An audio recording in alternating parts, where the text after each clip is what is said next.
What's going on? This is Brian Bauer here, and I got another podcast. I think we're just going to run with the name. The show has no name because that's what I've been calling it, because apparently the Bauer Hour is about vehicles.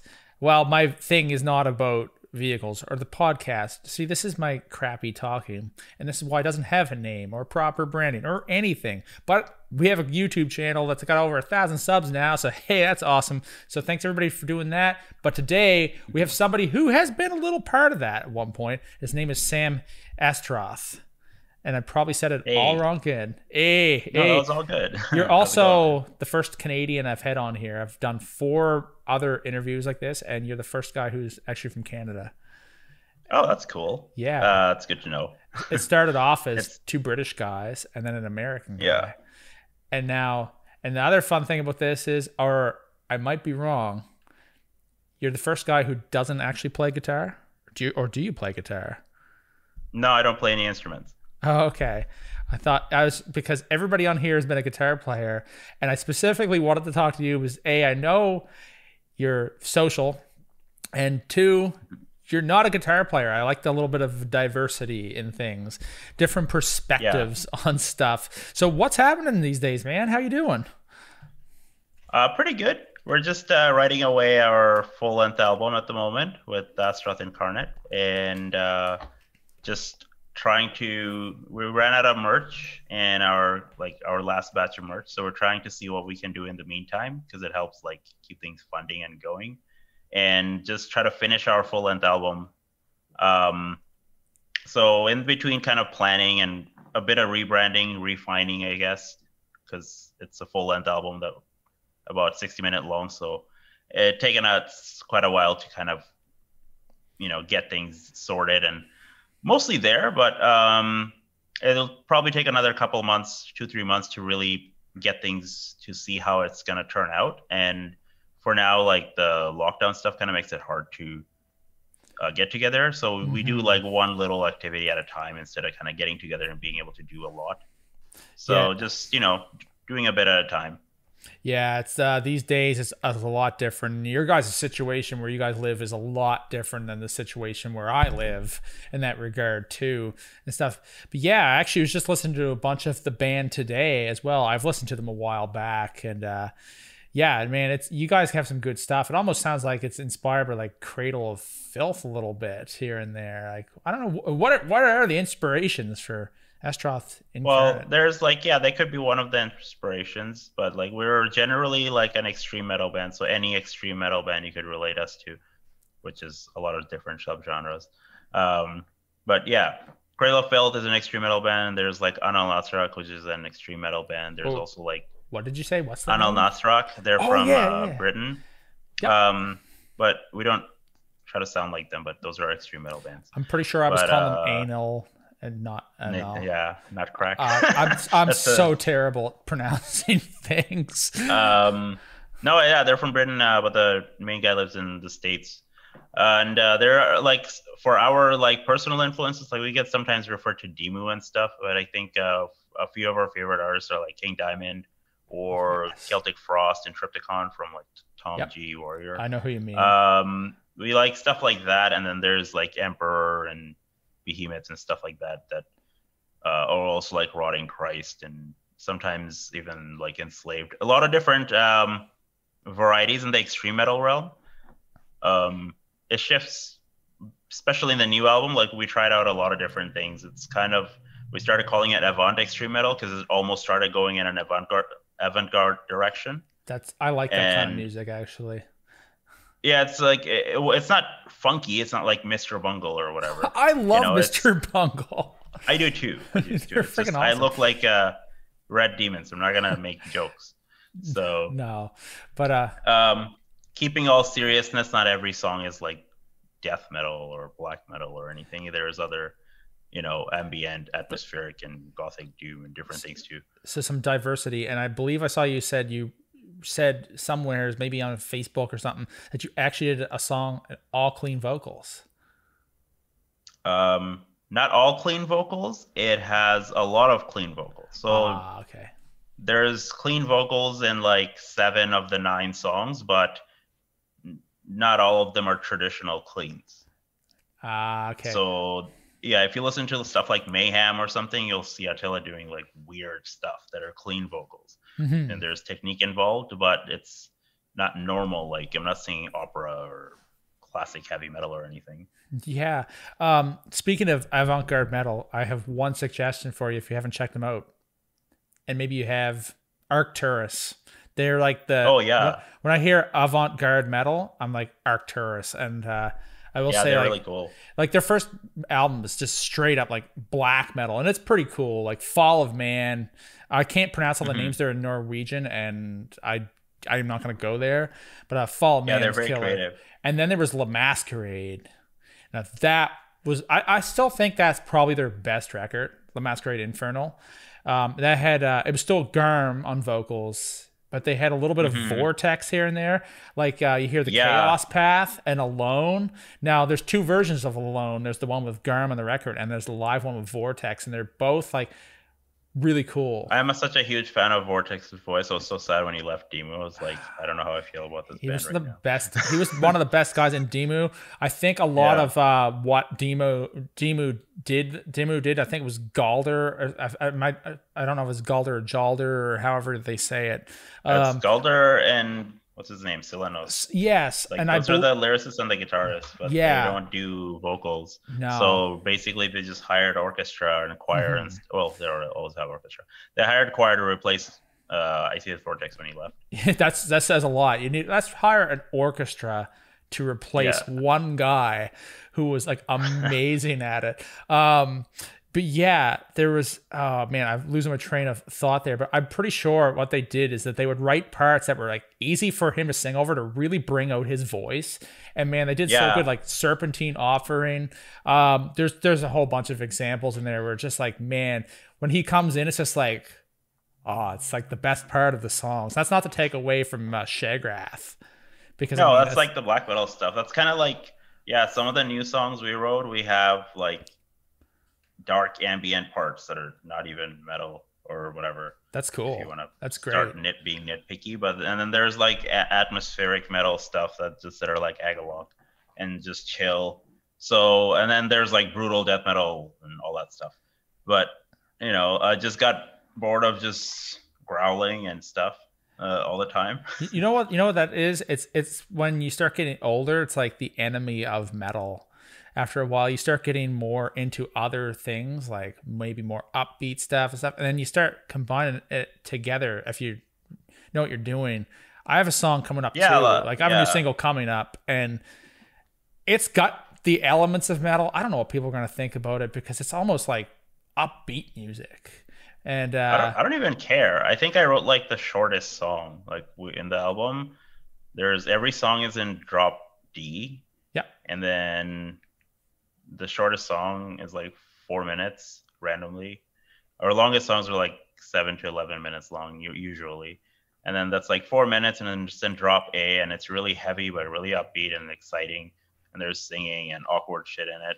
And I had most fun doing that song out of any song probably because I just didn't care. I was like, just gonna do whatever I want, and yeah, it's really heavy at the same time, really funky, and not funky, but like in a goofy way, but like just kind of weird. And I was like, this works. But that's where the magic comes in. A lot of times people want to be like, well, I want to sound like this or that. I think when you really kind of become more true to yourself when you're doing that, and you get better at it because it takes a long time to mature, get better at the craft. Songwriting is a skill in itself. Like you can be an amazing drummer, guitarist, bassist, whatever. But songwriting takes practice too. And one of the things, like, I'm really excited now hearing that you're doing all this different stuff because I like avant-garde metal. But like I have a new song coming up some too. Other bands. Yeah, which one are you working on? So I'm doing one. It's called Dream Away. It's done. The playthrough's been shot too out in my backyard. But it's like when I found this groove and I just ran with whatever I felt worked for the song. And whether it's upbeat, I don't care if somebody goes, oh, it's not metal enough, or it's too light, or it's too heavy, or whatever. It's just standard tuning, 6-string guitar, nothing crazy. A lot of people want to just chug, and play, like Meshuggah, for example, which is an amazing band. and Yeah. they all want to sound like this. And now like there's the Neural DSP Gojira plugins. Everybody's doing Gojira plugins, and I'm like, fuck it. I'm using this Kemper over here, and I'm using this delay. It almost sounds like a synthesizer when you let it go, and it's just very inspiring to me to do something different. And I don't. Yeah, same. Like I can't use someone else's plugin. We usually just sit there and kind of just let the song marinate for whatever amount of time until it sounds right. Like I listen to a lot of bands, kind of like avant-garde or extreme metal bands like Psy or Darren Gray from Japan, and they're very like experimental and different all the time. And I noticed they rewrite their songs, so we do that too sometimes. We like as we play a song, we'll kind of update it over time. Yep. And you know, even live, like I'll write stuff. So I've written stuff for the album that is not too complicated, and that I probably still can't perform it live, but with some practice I can perform it decently well. Yep. But it has room to grow, and in 10 years or 20 years I'll be able to sing it even better. So, you know, I think of songwriting even like that as like you just write the best album you can for now, and you know, instead of trying to push yourself to do something that doesn't work, or it's like trying too hard. Let's just do whatever feels natural. Mm-hmm. And you know, and then what happens is later on you just decide that you hate it like 3 years later. It's like because the new stuff is better. And then and you're like, wait, I think we've gotten better at this point. Maybe the fans are always all over the place. Oh, it sounds the same or it doesn't, but it's got to be true to yourself. And if it's true to yourself, people will somebody's going to follow it, which is cool. Yeah. So one of the things we wrote a script and now we're like way off topic, but that was awesome. I really enjoyed hearing about the new album and stuff too coming up. So I'm pretty excited about that because I really like the ones I was just listening to today as well.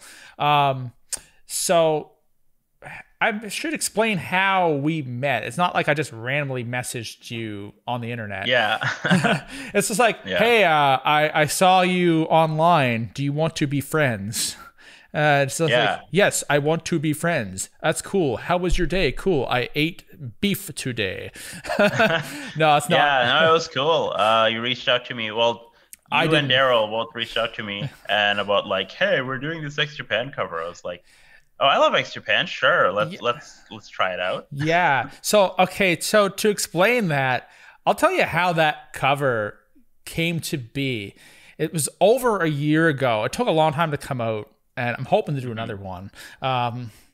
Anyway, I still remember. I was like out like wherever. It happened to go on Facebook. I was with my dad. I remember that. And I saw Daryl had posted on Facebook. It was Weekend by X Japan. It was from the last live. Yeah. And I really liked that for a long time.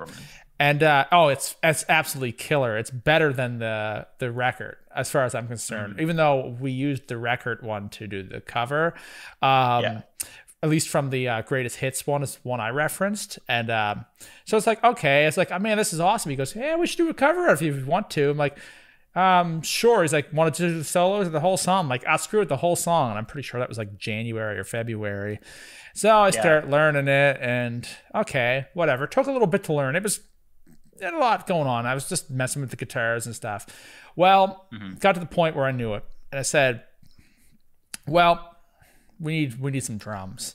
Do we program them? This is going to be hell. And I said, you know what? I know a guy. I'm going to ask him. He's into power metal. And there was one person in that cover that I had met one time in real life. And it was the drummer. I met the drummer over in Korea. We were both in Korea and we went to a Galneria show. You know the band? Yeah. Galnerius is great. So Alessio Monticelli, he's from a bunch of bands now. He has a new band called Kala. Hey, there's a plug for you, dude. But he is also in a band called Hidden Lapse. I can't pronounce the other one. There's a lot of power metal-ish stuff. And anyway, I remember he was in one of the Facebook groups there, and I happened to meet him at the show with a guy named Jesse Borison, who was like a big promoter over there at the time. He was an American military guy, and we had met, and we just always kept in contact. And me and him had done a couple videos beforehand on my channel as well. So I was like, Alessio, I want to do this, and he had it done really quick. So we're like, well, we need bass now. And they're like, learn the bass. I should learn the bass. I'm like, the bass was worse than the guitar, man. That bass playing was insane. It was just like, it's all fills. It's like, oh man, that was hell to record. It was but you know, it's one of those things when you're a musician, is that there's some challenges, no matter how hard they are, some of them are good challenges and are worth putting the time into, because you grow so much doing it. There's some things just like, this isn't worth my time, especially if you start like, you know, you're wasting time with the wrong people or a project that's just burning you out. I'm like, no, this is a challenge that's really good. It's like when Raphael almost said, let's do Symphony of Destruction. I didn't do that one near as well as it did the ex-Japan one because it was so hard. But man, so we did that. And the worst thing about doing an ex-Japan cover is the vocals, because they're not in English most of the time, they're in Japanese. And man, it was so cool you actually came in to do that, and you actually put your own spin on it too, because I didn't know who you were. Daryl said, I know a guy who likes Etch Japan. He said he would like to try to do something. Okay. And at first it's like screaming, and then I'm like, you know, and as I hear it, I'm like, you know what, this makes our cover super unique. And yeah, I think so. I think the cover doesn't sound like any other cover, and that's what's great about it. Yeah, because I was like, I don't know Japanese. I also can't really sing power metal because I've not tried that before. Okay, well, here goes nothing. Try to figure it out. So I kind of did this like screechy version of, it's like what Toshi used to do in the early days. Now he's more refined. Yeah. But back then he was just screaming his face off. I was like, that's exactly what I'll do too. So I was just wailing, and you know, then the harsh vocal stuff is easy. But yeah, I was just trying out some different stuff, and it actually ended up being way different than the song. And a friend from Japan, what's her name, Hinako, she like helped me out with the like lyrics, some of the translations, because I Google translated most of it, and then I was just like, this makes sense. Yeah, that's the problem. Am I saying what I think I'm saying? So yeah, she's like, yeah, okay, there's these, but yeah, it was cool.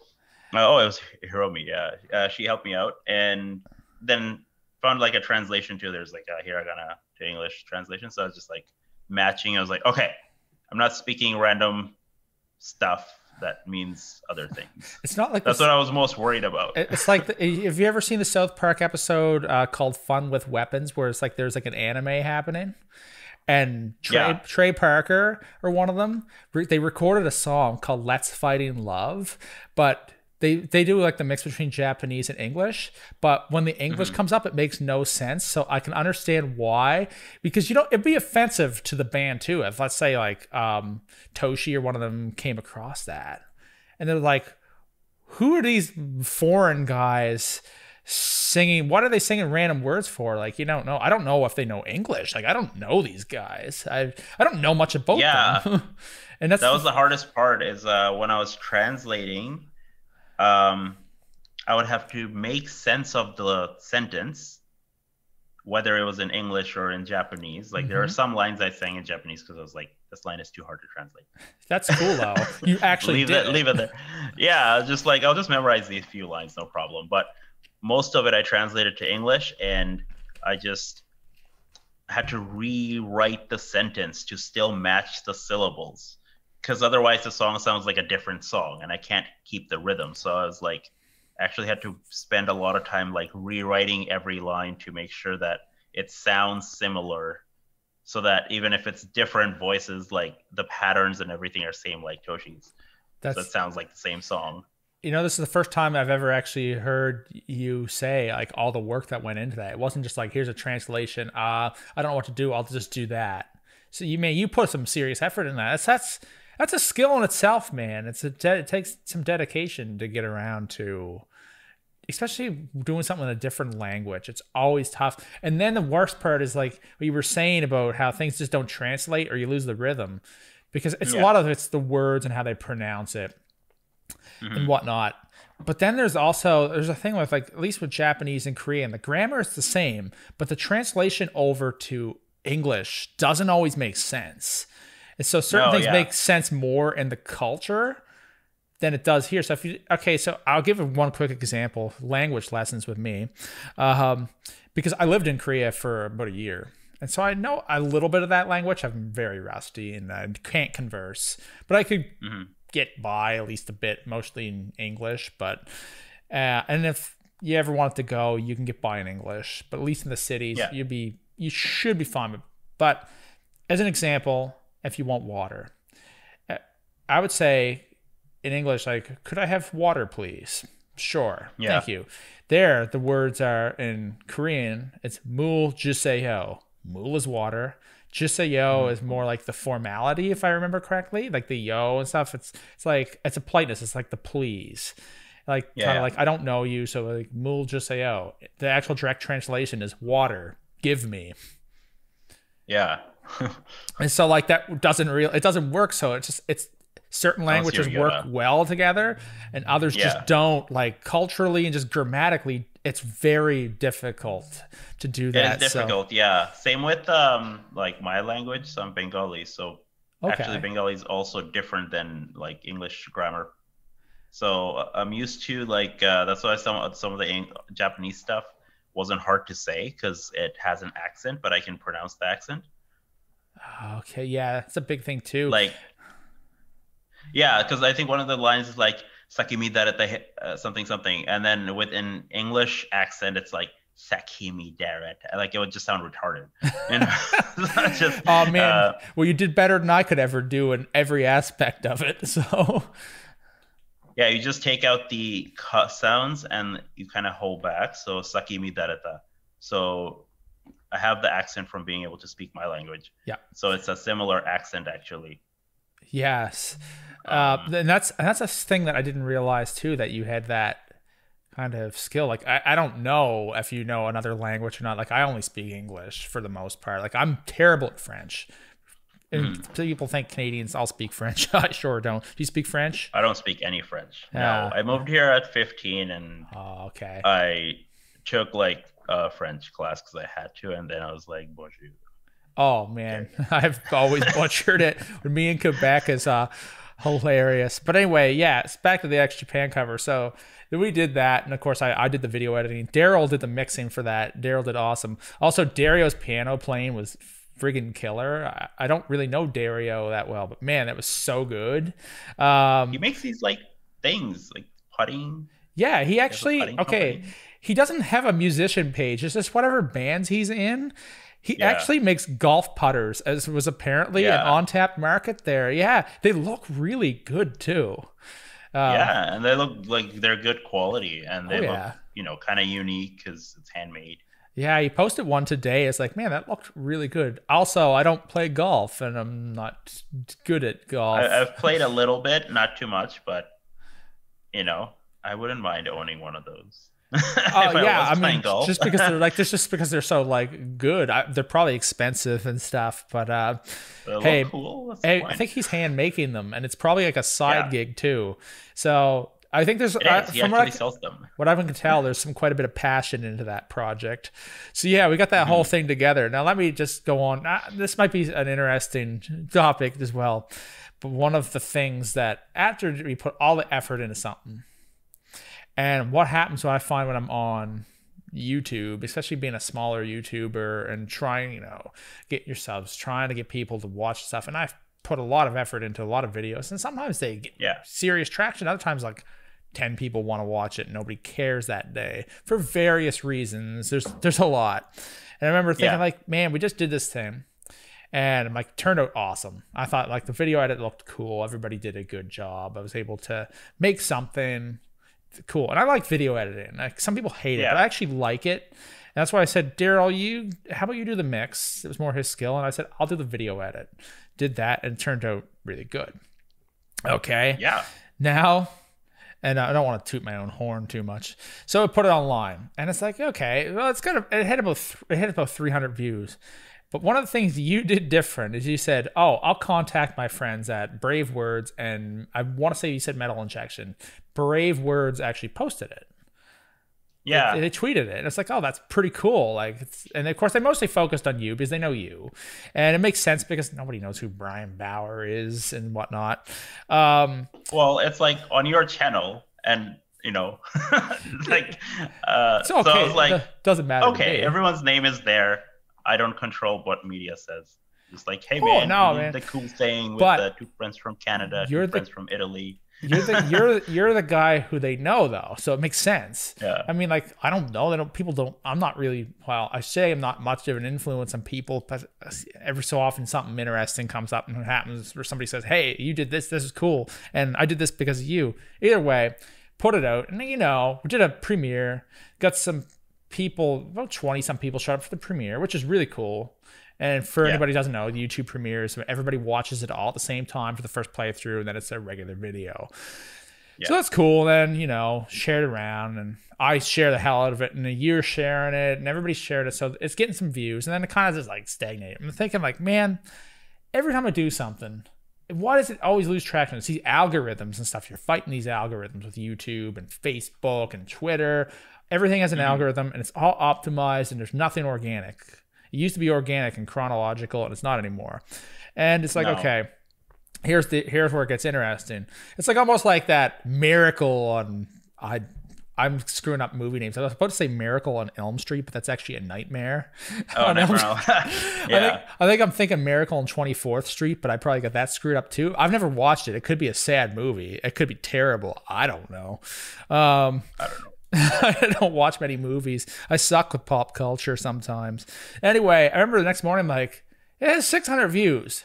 Where did these come from? Like, there's 300 since I last looked. That was last night. And I'm like, okay. And then it's 700 views. Then it's 8. Then it's 1,000. I'm like, who the frick shared this? And I'm like, somebody of influence shared this because it is getting views. Like, it didn't just get these hundreds. And it's like, I was going fishing the same day, and I thought, I want to look now. And all of a sudden, it's like at 4,000 or something. I'm like, what the hell? That's insane.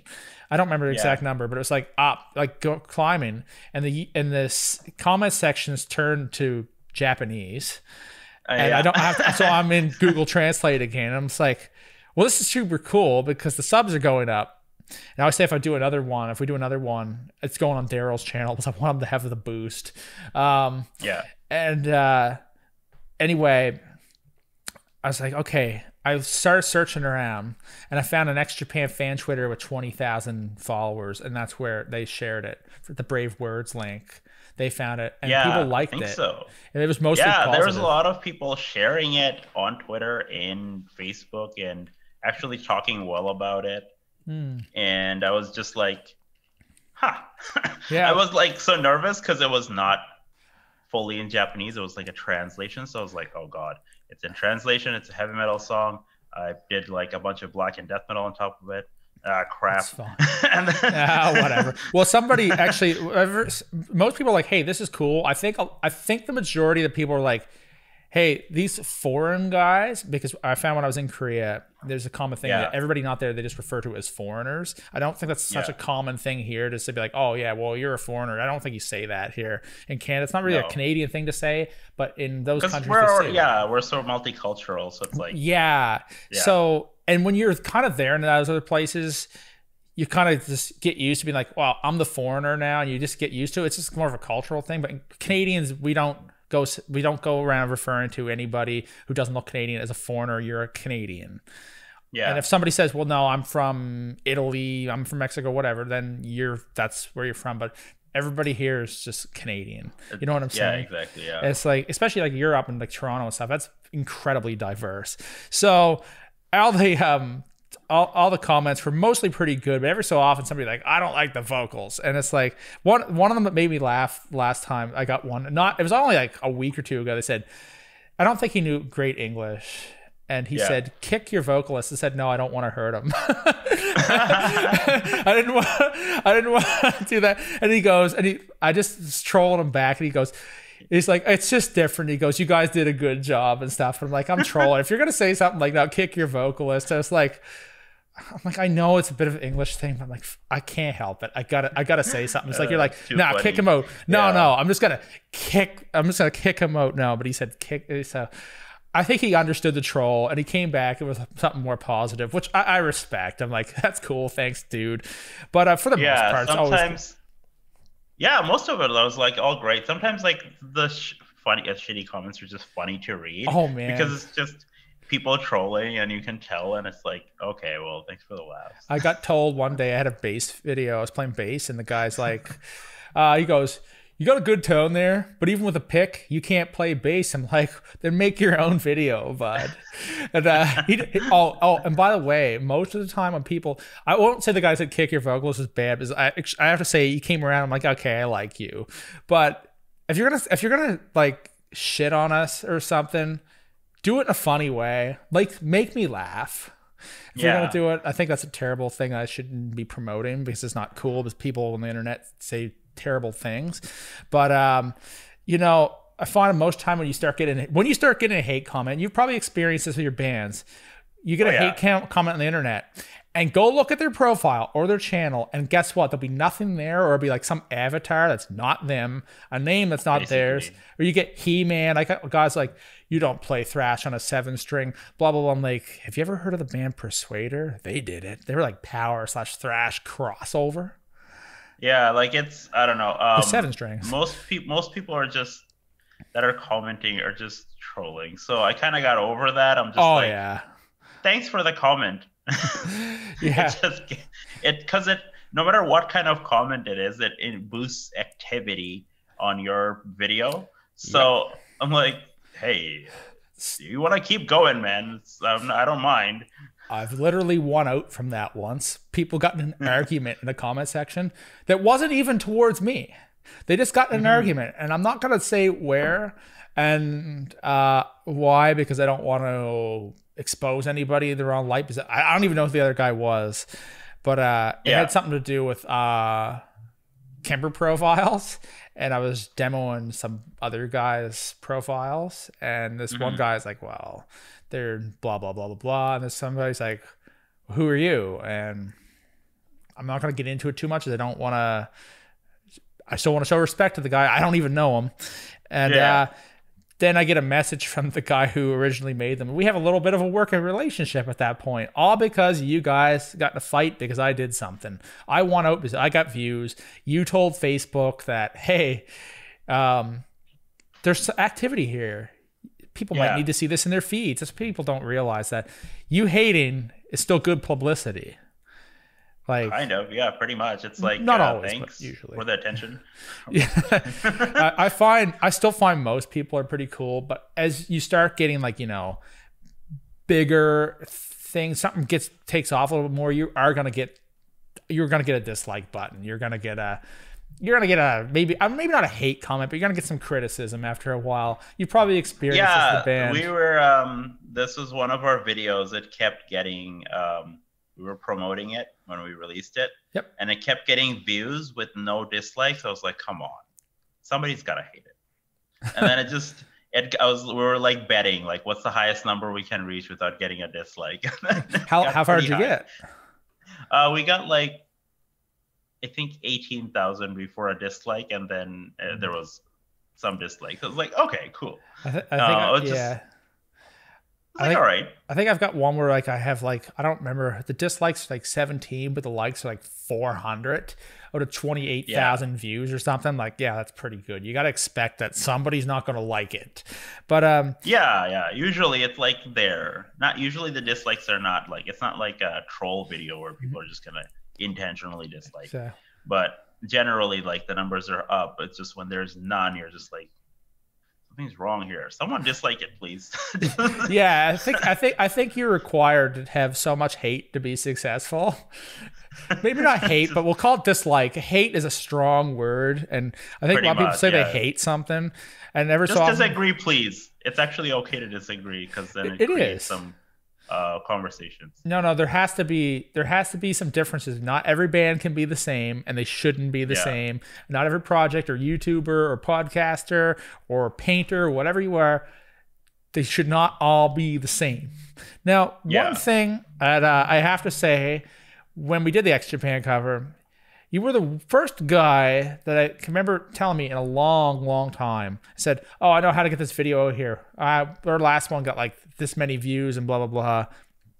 And you actually had something to back it up with and saying, "Dude, if we do this, we're gonna make it. If we do this, we're gonna make it." Every person that's told me that, every person that said, "Oh, if you do that, we're all gonna get big." Guess how many subscribers or something you get out of it? Like one, if you're lucky. And you might even lose that subscriber. And you were the first guy who actually came along with like proof that, yes, I know how to get something out there. So now here's a question for you: being in your band and doing music, like at least you've been in a few bands and whatnot, and just working with different people over time. Tell me, how do you go about promoting things? How have you built the name up of like Astaroth Incarnate, and just you in general? Or like in your projects, how do you go about promoting them? Can you tell us a little bit about that? So like before, I only joined the music scene back in 2000, or metal music scene back in 2011 and 12. But before then, like in high school, between 2001 or 2006 or whatever, when I like rapped and stuff, that we just did there was no Facebook. We just did it like on the streets, you know, just like handing out mixtapes and stuff, and then people would just play it on the streets in their car. And you just that's just how it is. We just hand out everything. That's how I like promoted back in my high school days. And then in between, I kind of went to like college and work and all these other stuff. And then I was like, oh, that street stuff is like different now, so I guess it's social media. And right, so it's not like so organic as like shows. Obviously shows is a thing. So I started getting into the metal culture, like started knowing people when I moved back to the city, like in Toronto, 2011, 12, and then started my band in 2013. So I didn't really know how like the whole metal culture works and everything. I just started going to a lot of shows. So tried doing the same thing as before, doing like, you know, if back in the day I did the streets things, let's try out like shows, technically just going out and meeting people, and it works within like your local community, but it's hard to have an outreach. Like you're in Nova Scotia, how the hell I would have meet you if there was no social media? Exactly. You know? And I seriously, like, I never heard of your bands till I heard of you, till I knew you. I wouldn't know. I don't know the Toronto scene outside of some bands who have toured down here, like Skullfist is an example. You might know who I'm talking about. They're amazing. I love them. Cage's band, like whose band? Cage's band. Okay. Yeah. Do you know them? Yeah. Oh. He's the drummer for them. Oh, okay. Right on. I met Jackie and who was the other dude? I can't think of their name. Johnny, I think's their name. The guitar players, singers there. Yeah, I saw them live on my birthday right before shows. Like not too many months before shows became a thing of the put on temporary hold, I guess we'll say. And they were one of the better bands that I've seen, and they're a band you should go see in a small club. They're awesome, but really high energy. But outside of that, you wouldn't know who they were. So keep going. I interrupt. It is important that you like when you see people, obviously makes a connection. But like when we started, I didn't know anyone. I didn't have anyone to help me, so we signed with like Windsor. Like a small record label from Windsor, and they kind of did our first release for us. And I just learned like what they do. You know, it's like, okay, they give us PR, they give us like, they give us PR and they gave us some press and some publications. So I was like, okay. But then there's like, I started seeing into what bigger labels do, and they also provide advertisement and stuff like that, and media research and all these other things, or they're supposed to. So then I started going to school for it, and I did my last release independently without the record label, and I didn't know so much, but I still kind of just went from what I learned from them and just doing it, trying to hire the people I can that I think will do a decent job and doing it myself. And I think I missed out on a lot of corners. Like, you know, I wasn't fine-tuned, or I didn't have the budget, or I didn't prepare myself, but I still had like 2, 3, 4, 5 times more outreach from doing it by myself than with the other guys. and nothing against other guys, but it also could be that I put more effort into it. Like the first release, I had a kind of like a okay music video, and then like a lyric video. The second one, I went full blown, like 3 full budget music videos. So I also put more effort in, but because I had full control of it, I could just have like, I could promote the videos when I was able to. I could, print merch as I needed to. I could start to see how to do things that are like all the little tidbits you got to do in between writing and playing music and playing shows. Like how to gather funds or how to manage yourself, what your goals are. If you want to do this, then how much work you got to do beforehand. It all comes down to preparation, right? It's like knowing is half the battle. So it's like a lot of musicians I find, they're like, well, I got my instrument, I'm going to play a show. And I was like, you kind of missed the the whole, information in between. So the instrument only matters to the point as long as it sounds good and it stays in tune for you. I always tell guitar players that, like, if you're starting out or whatever, your audience doesn't give a damn about the instrument except the guitar player and stuff. It's all the other stuff that gets you basically out there. Yeah, like it's like the way I look at it is like, if you got your instrument, it's like a weapon, and if you go to play a show without really practicing, it's like you're wielding a sword and you haven't been trained how to do it. You just go, and it's not like you could kill people going to a show, or it could shred your face off, but if you haven't built the intention and then the attention and then basically the desire and then kind of call to action and whatever, it's like a sequence of formulas. Like you got to build these things, and then people would actually start caring. And when you put things out, like even we didn't advertise our cover, we just put it out. Like most of the time I would put advertisement on it and like other press release, blah blah blah, like other things you do for music videos. And for us, we just kind of just did it organically. I just like messaged the dude, and we just messaged each other and just did it. So nowadays, like, yeah, sure, organic stuff might not get millions of views, but if you just put in the hard work and you just work yourself and you put yourself out there, do your social media outreach just regularly as much as you can. Like you're doing the videos, we're doing this right now. Like, we got other things to do, but it just takes basic effort and passion and dedication and just doing whatever you can and not doing too many things and then stopping, kind of like following through with whatever you're doing. And if you just dedicate enough time, like I started taking schooling about actually getting stuff published and doing things myself if I want to keep staying independent. So started learning more business stuff and learning to make like my own website shop and, doing, reaching out to fans through emails and variety of stuff. So I can actually pay attention to our fans.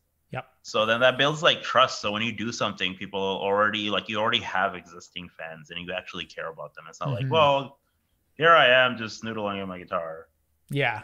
Or nothing like that. You kind of get excited about this person rolling on their guitar or whatever, because this person kind of shows up for you and cares for you. And something of anything done by a person of that work ethic or mentality, any musician would kind of put like he's going to try their best, him or her are going to try their best to do anything.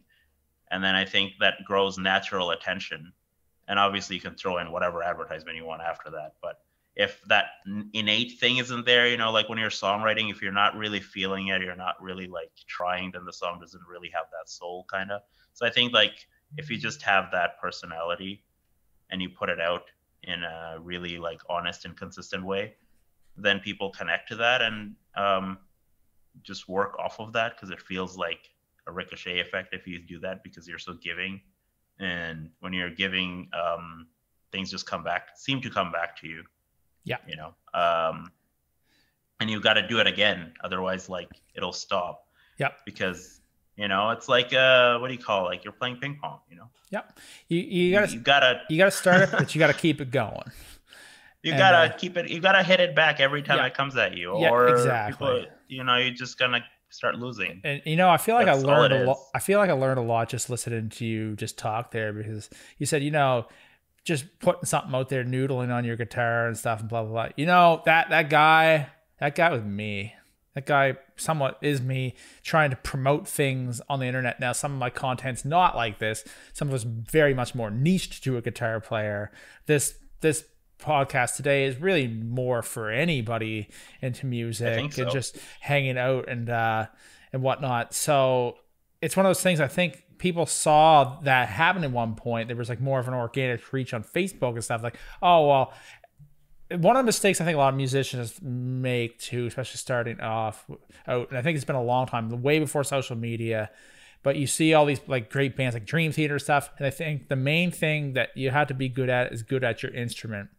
And like you said, it's all the other things in between, all those other skills, like promote this. Like here's one thing that I think a lot of people think too, is that being in a band full time, it's like, oh, it's just like, it's not work at all. There's always this like rock star mentality advertised to, like this romanticized idea of what being in a rock band is.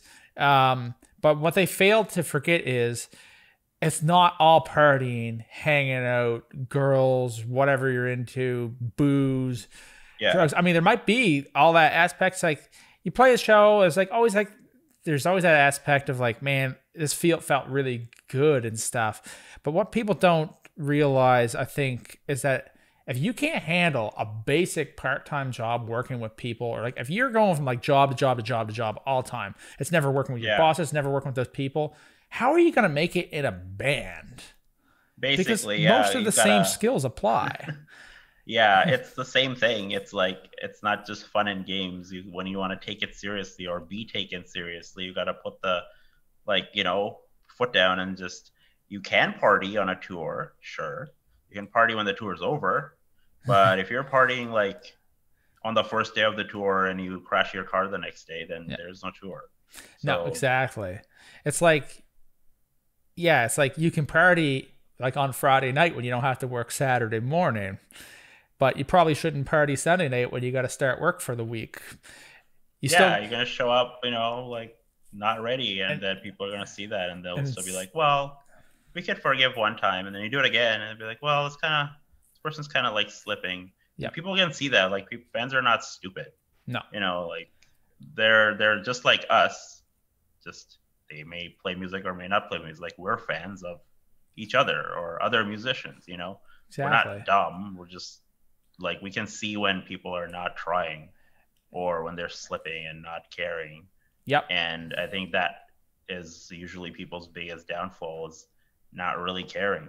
Yep. If you really care, you're going to really try, and people are going to appreciate that. Exactly. It's like being an athlete too. You're going to have to work out. It's not, oh, I can party and drink all the time. You know, most of those UFC guys, they're not partying and drinking all the time. They're getting up, eating. No, if you drink, you'll just not be in shape. And it's just like, no, I'm like up running. I'm doing all this stuff. And it's like, to do this. It's what people don't realize, that even doing YouTube stuff, it looks cool. I've had somebody even said to me once, like, you're always doing something fun and exciting. Actually, I work 5 days a week, just like you.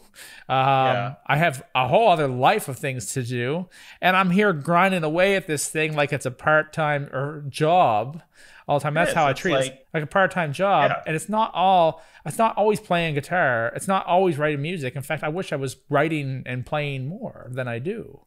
And then, like, you know, and just trying to push yourself, get yourself out there and learning all this stuff. And it's all new all the time. It's like the algorithms, all this stuff change and stuff. But what doesn't change in life is work ethic. You still have to work for the stuff. They can make whatever technology to do whatever thing, blah, blah, blah, but it's just a tool in your arsenal. You still have to spend time learning it. And you have to, and at the end of the day, it might be somewhat work, but if you enjoy doing it, it's not going to feel like work. Not all the time. It might a little bit here and there. But you have to. Though. It's like when you're working out, it hurts. Exactly. But it feels good after. Yeah, exactly. And like, if you like what you're doing and you like the process, so if you like the process of making music, like and doing all this stuff and working in a band, it's not so much work, but you have to like the process to enjoy that little bit of time where it is maybe that rock star feeling for a few minutes. I think so, because I think that's where like the feeling feels really good. It's like if you're kind of just, play something and you blow up, then you randomly, then you kind of don't know how to deal with all these fans, instead of kind of grinding and gradually growing and actually learning how to grow with your fan base, because it's actually not easy to maintain a large fan base by yourself. No. Like when our fan base increases to a 4 or 5 times whatever the size it is in whatever years to come, I can't do everything. Like I'm gonna have to hire help, or my bandmates are gonna have to help more. So things become more, and it becomes more and more like a team around you and that you work with. And it's not just like, it's not the 9 to 5 job that we have to do. Like for music, it's different. Like artist life is, there's no time constraint, or like we create our own deadlines. Yeah. And we fund our own projects. Like it's basically like you do what you want, and the more creative you are and the more disciplined and focused you are, the better the thing is going to turn out. Yep. And you have to show up every day. You have to do something. Now, obviously, people have lives and you got to do other things. Like sometimes you got to step back for a few minutes and take a break too. You don't want to burn yourself out, but generally speaking, like you got to show up every day and doing something, whatever that show up is to you, whether it's sitting at the computer, I don't know, editing a thumbnail, or it's doing something. Even if you spend 5 minutes doing it, you did 5 minutes. That's the thing. A lot of people don't want to put the effort in, and that's what weeds a lot of people out, is the effort. I think so, yeah. And then it's like I learned that even if I'm having a shitty day, even if I just take some time to intentionally think about, something, like something I'm working on, even if I run that through my head in a non-stressful way, but more in a thoughtful way, where I'm actually trying to make some deadlines or plans or something for it, even if it doesn't get accomplished, I feel like I at least spent my time thinking more productively, at least, even if I didn't do anything, then sit there and just be like, well, I hate everything right now. Like that's at least a better thought process to pass by days where nothing really seems like it's moving forward, but at least your thought process that day was more enjoyable and and even sometimes if it's just trying to maintain, it's kind of like practicing something, or if you learn something new that helps you along the way, it's an accomplishment. It might be one little thing, but those little things mean big things. Now, one thing I want to ask you, I got 2 more things to ask you before we leave. You really go all out when you go on stage in the videos. You really dress up. Like when you did the X Japan cover, you were just like, I think, were you wearing a King Diamond shirt? I think you were wearing a King Diamond Abigail shirt, which is a killer album. Yeah. Anyway, man. It's like, Graham! No, that's not the one with Grandma. That's them. But I wish I could do that voice. King Diamond's so great. But, generally speaking, like, I just come around wearing a t-shirt, like my Lee Armitage t-shirt that I'm wearing today. Who was the first guest on when I ever did one of these too, by the way. Great dude. I should be on a stream with him soon, actually. I think in a week or 2. Yeah. So I just kind of do my own thing, but you take things to a new level where you actually paint your face and you have like characters and stuff you play. How did that come about? So I grew up with a lot of like anime and video games and comic books, as you can see from like Spawn Comics behind me. That's cool. But yeah, a lot of comic books, video games, anime, and other like otherworldly fantasy based stuff, but like whatever seemed very dark and kind of morbid.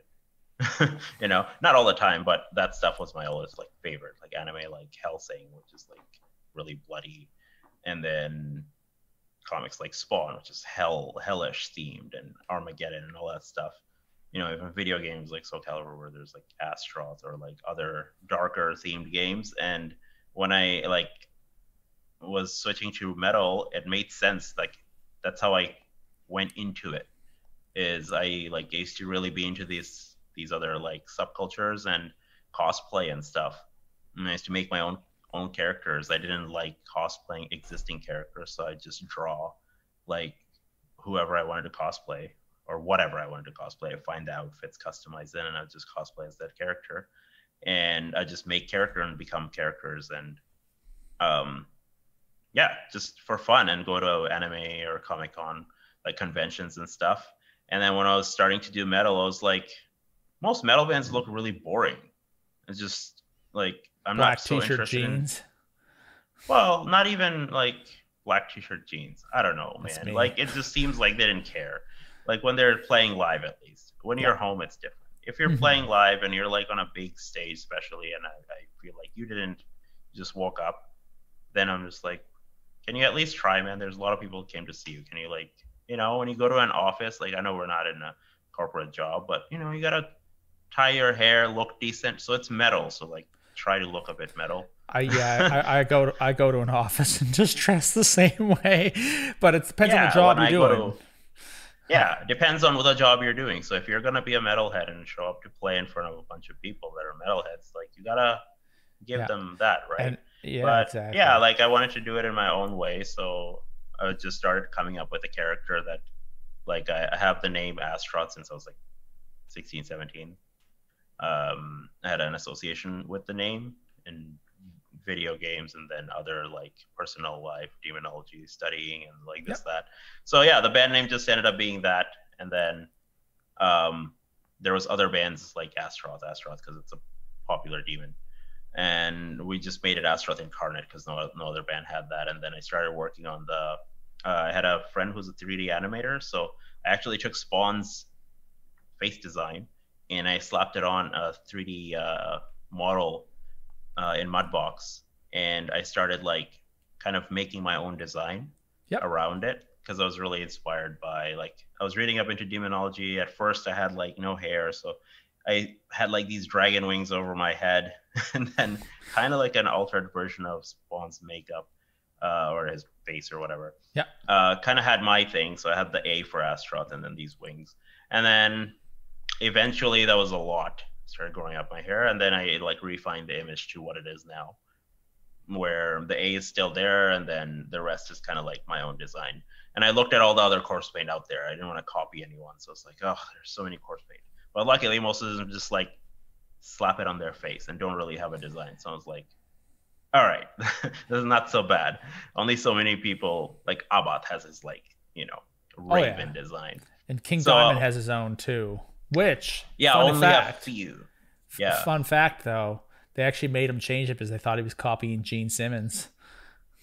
Really? I have one of the Abigail. I have like one of the more newer ones, I guess, albums. For Abigail it's probably from like 2008 or something. And there's actually in the booklet, there's actually a thing where it said like they were copying Gene Simmons. They made him change it.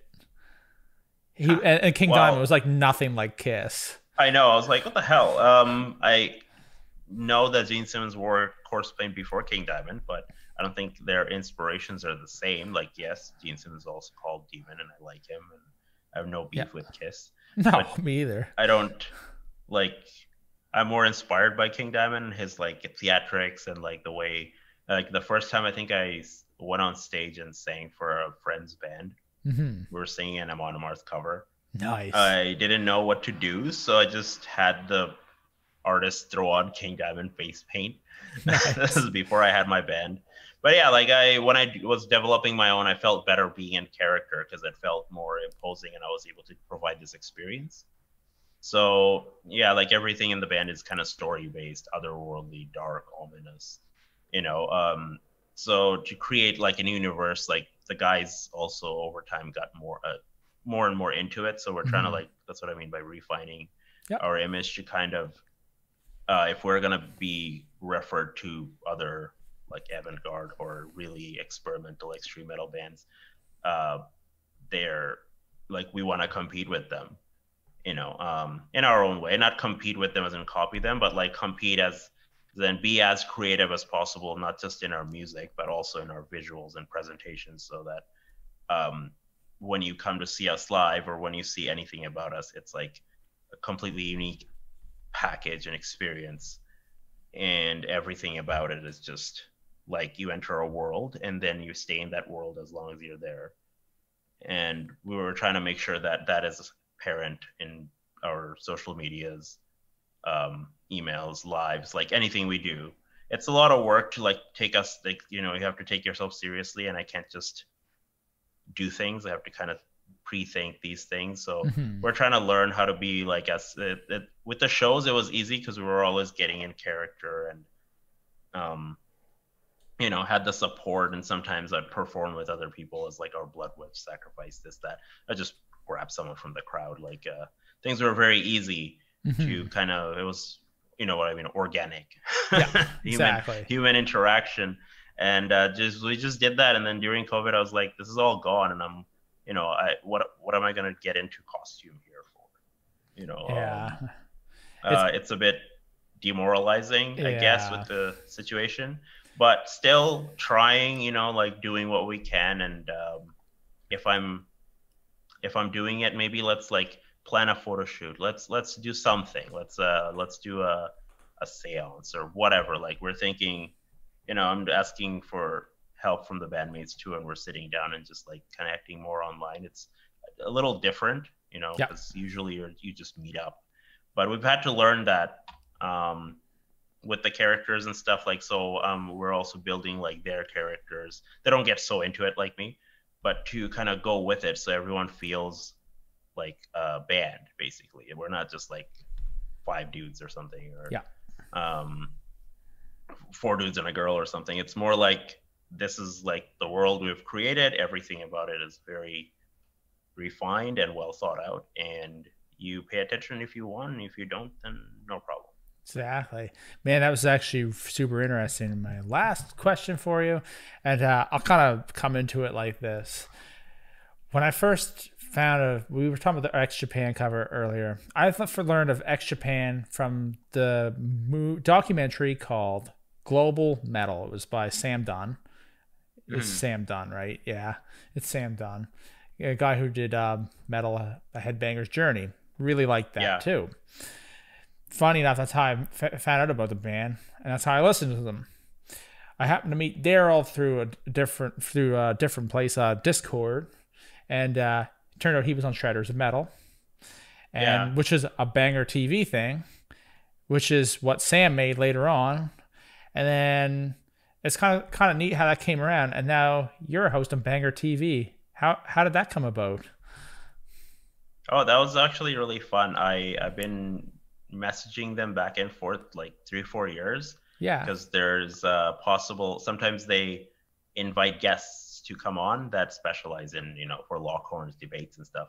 And there's a certain subgenre that I'm just like, I want to do this. So I've been bugging them for years, and like, hey, I know this. You need me. Exactly. But like, just for that episode, I wasn't hoping to get a job, but then I started going to school for like marketing and social media and stuff like that. So I started, like, I never knew anything about home setups, right? Yeah. Then I started like, you know, getting a camera, mic, and try to do more home recording and stuff. And then eventually I was like, I think I could kind of do it if needed right now, you know? So yeah, then they reached out, and I think from me bugging them so many times, they finally reached out and was like, do you want a job? I was like, sure. Yeah. It's like this. It's like fishing. If the fish touches the hook a little bit, you keep putting that lure back. And it's like, that's how I've gotten jobs in real life before too. It's like, they'll talk to you and you hear nothing. It's like, so did you forget about me? Because I'm still here. And it's like, I'm still willing to do it. And eventually, well, okay, let's give this a shot, because I've watched your banger reviews and they're good, man. You do a good job with them. I watched the Rob Zombie one as the last one I watched. Oh, thanks. Cool. That was so much fun.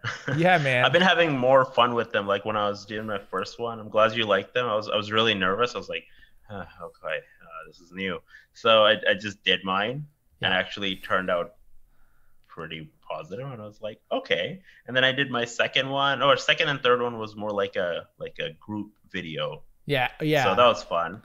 I just picked up like some small albums and stuff, and then those bands even shared it on their channels, and I was like, That's awesome. Cool. And then the fourth one, like I'm friends with the Kyle from Brand of Sacrifice, so like that one just was super fun to cover because I really like that music. Yep. And it's like really fun deathcore. Just I'm just like, I can't stop playing this. So that was really fun. And then I got to do Rob Zombie, and yeah, that turned out really well. The editor just went nuts and threw in all these things, and I was just dying of laughter. Yeah, but it makes it fun though. It's good.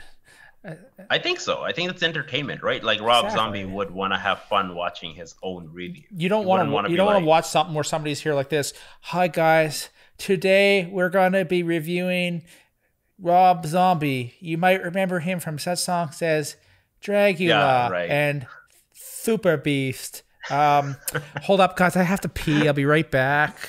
Yeah, I know what you mean. Yeah, that's what I like. When we were chatting earlier, I was like, yeah, like you have to let me get into like interview mode because generally we're obviously like just chilling at home and having a normal conversation at best, and then when you're actually performing live, so when I have to record for Banger TV, I have to make sure like I'm attentive. I memorize my script. I'm not just like reading the script. I have to like have future fan engagement in mind when I'm doing these I'll give you a quick tip on that one. I find talking to a camera by yourself, and you do it yourself too, is talking to a camera. You're talking to an inanimate object. You're talking to no one, but you're talking to everybody. So you have to make it seem like you're talking to somebody. Like when it's me and you here, it's like it's a natural kind of thing to do. Like we are feeding off each other's body language. And most of humanity did not work like this. And now we're talking to a camera. So my tip to somebody, if you're trying to do something like this, like for us, we warmed up, but if you're doing it by yourself and you don't, maybe either nobody's home or whatever, call somebody for like 5 minutes, be like, hey, how's it going? What's up? Like, just, I don't know, just to talk, because like as much as I talk, I have hours and hours and hours where I don't use my voice. Yeah, I'm sitting at home, and then you're like, yeah, what's up? So I have some videos on the channel where I'm just like, I almost sound like I'm dead for some reason. Sometimes you never know like what happens. Like maybe you are bummed out about something, or just you were tired. It doesn't translate over. So there's the tip to people is warm up, call somebody, go on a Discord voice chat. If you're in like a big Discord and there's people in there, just get in there, talk for even like 5-10 minutes, and then do the video, because then you're warmed up. It's like recording vocals, right? Like I don't just start recording vocals. I'll just do a few takes and then try a few things until my voice feels warmed up and adjusted, especially for harsh voice. I don't just start screaming. I actually have to warm up properly before like recording for 8 hours. Otherwise I'll be damaging my vocals. And then I have to calm down after. So stuff like this, it takes energy to like ramp up your energy so that you can actually be focused and attentive. Like I haven't checked my phone while we're chatting, and I think we have gone over an hour. I don't know the total track of time, but it feels like about an hour and 15 minutes. Yeah, we'll be I don't know exactly what it is, but I'm gonna be any of this here in a second anyway, because old goons like me, although I don't think either of us are old, I have the I call it the old person schedule from about Sunday through Thursday night. Because I work early in the morning. And so I decide to work early in the morning, get it done, and I give myself some time during the day to warm up, to transition into doing this kind of thing and music or whatever it is. It is nice, yeah. And I gotta have that transition time between the two. Stuff like that. But you know what? You need downtime. Everybody needs down and relaxed time, or you're not going to produce good content. I feel really good about this interview / podcast, whatever it is you want to call it right now. Sam, thanks so much for doing this. Guys, if you have not checked out Sam's band, Astaroth Incarnate, or any of his projects, or our X Japan cover, because that's still out there on the internet. It's not going anywhere. And by the way, it's not monetized. A lot of awesome performance. Yeah, exactly. If you have not checked him out, definitely do that. Now, Sam, I don't know if you ever do this in the YouTube channel thing, but do you know how to end a YouTube video? You always tell them to do what things? Oh, like, comment, and subscribe. Smash that like button. It's like hit that notification bell. It's like we're going on a ride to 1 million subscribers. Yo, yeah. And up in the next video, we're going to do something stupid just to go viral. Like we drive a truck off a cliff. We won't be in it. It'll be dummies, I promise. We'll still be standing there. And the truck's only like a 1994 Nissan, and it wasn't safety inspected. And man, I'm just going crazy. Oh, man. Anyway, guys, you all have an awesome day. Again, thanks, Sam. Check out his Banger TV album reviews too, because they're really fun, the bands and all that stuff. And thank you guys for all watching this video if you've made it through this far. Have a good evening. Thanks for having me, Brian, and for anyone watching. It was nice catching up with Brian. We haven't chatted since our ex-Japan cover. Not too much now. Well, especially video, so this was nice catching up with you. I'm glad we were both doing better than, these things are great. Better than decent, I would say. These things are great because it's an actual interaction. It's awesome. Yeah. And anyway, now it's time to end this, guys. So we'll all see you later. Peace. Yeah.